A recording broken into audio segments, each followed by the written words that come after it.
মনে পড়ে গেল কি সেই আন্দোলনের কথা। সেই আন্দোলনে একটা ভিডিও ভাইরাল হয়েছিল এই মেয়েটির তর্কাতর্কি ভাইরাল হয়েছিল। সেই মেয়েটিকে এখন সোশ্যাল মিডিয়ায় দেখা গেল। তো এবার তাকে দেখা গেল শেখ সাদির সঙ্গে। হ্যালো গাইস, আশা করছি ভালো আছেন। চলে আসলাম নতুন আরেকটি ভিডিওতে। তো এই ভিডিও দেখে বুঝতে পারছেন এই মেয়েটি ভাইরাল, আগে থেকেই ভাইরাল। সেই আন্দোলনের সময় ভাইরাল হয়েছিল। তো এখন কিন্তু সে মডেল, বিভিন্ন মিউজিক ভিডিওতে কাজ করছে। তো এটাই মনে হয় তার প্রথম মিউজিক ভিডিও। সেখানে তার পাশে রয়েছে শেখ সাদি এবং এই মিউজিক ভিডিওতে কণ্ঠ দিয়েছেন আপনাদের অনেকেরই পছন্দের সিঙ্গার আসিফ।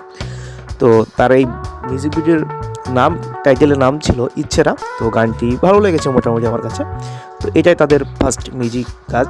তো সেই আন্দোলনের কথা অনেকেরই মনে পড়ে যাচ্ছে এখন। সেই সময় এই মেয়েটিকে কেমন দেখেছিলাম, এখন কি সে অনেক কিউট হয়ে গেছে। আসলে এই মেয়েটির চেহারা দেখে অনেকেই ক্রাশ খাচ্ছেন। তো আপনি ক্রাশ খাচ্ছেন কিনা সেটা কমেন্ট করতে ভুলবেন না।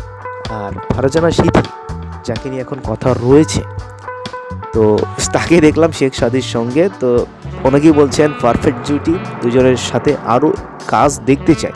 তো আপনি কি এই দুজনের কাজ আরও দেখতে চান? আর তার এই প্রথম মিউজিক ভিডিওটা আপনি দেখে থাকলে বলবেন, যে রিভিউ দেবেন কমেন্ট বক্সে যে কেমন হয়েছে, আর আপনার অভিজ্ঞতা শেয়ার করবেন।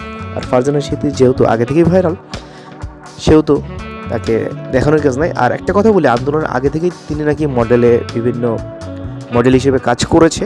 সেহেতু এটা নতুন নয় আমার কাছে, কিন্তু আপনাদের অনেকের কাছে নতুন, তার কাজ হয়তো দেখেননি। তো আমি কিন্তু সেভাবে দেখিনি। এই যে আন্দোলন যখন ভাইরাল হয়েছিল তারপরে আমি তার কাজগুলো দেখেছি, সোশ্যাল মিডিয়ায় এসেছে, স্ক্রল করতে করতে চলে আসে। এই যে ভিডিওটা আমি তৈরি করছি, এটাও সোশ্যাল মিডিয়ায় স্ক্রল করতে করতে চলে এসেছিলো। আমি যখন ওপেন করি তখনই এটা আমার সামনে আসে এবং মনে হলো এটা নিয়ে একটা ভিডিও বানাই, যেহেতু অনেকেই এই জুটিটা অনেক পছন্দ করছেন। তো আপনার কাছে ফারজানা সিথি ও শেখ সাদির জুটিটা কেমন লাগে অবশ্যই কমেন্ট করতে ভুলবেন না।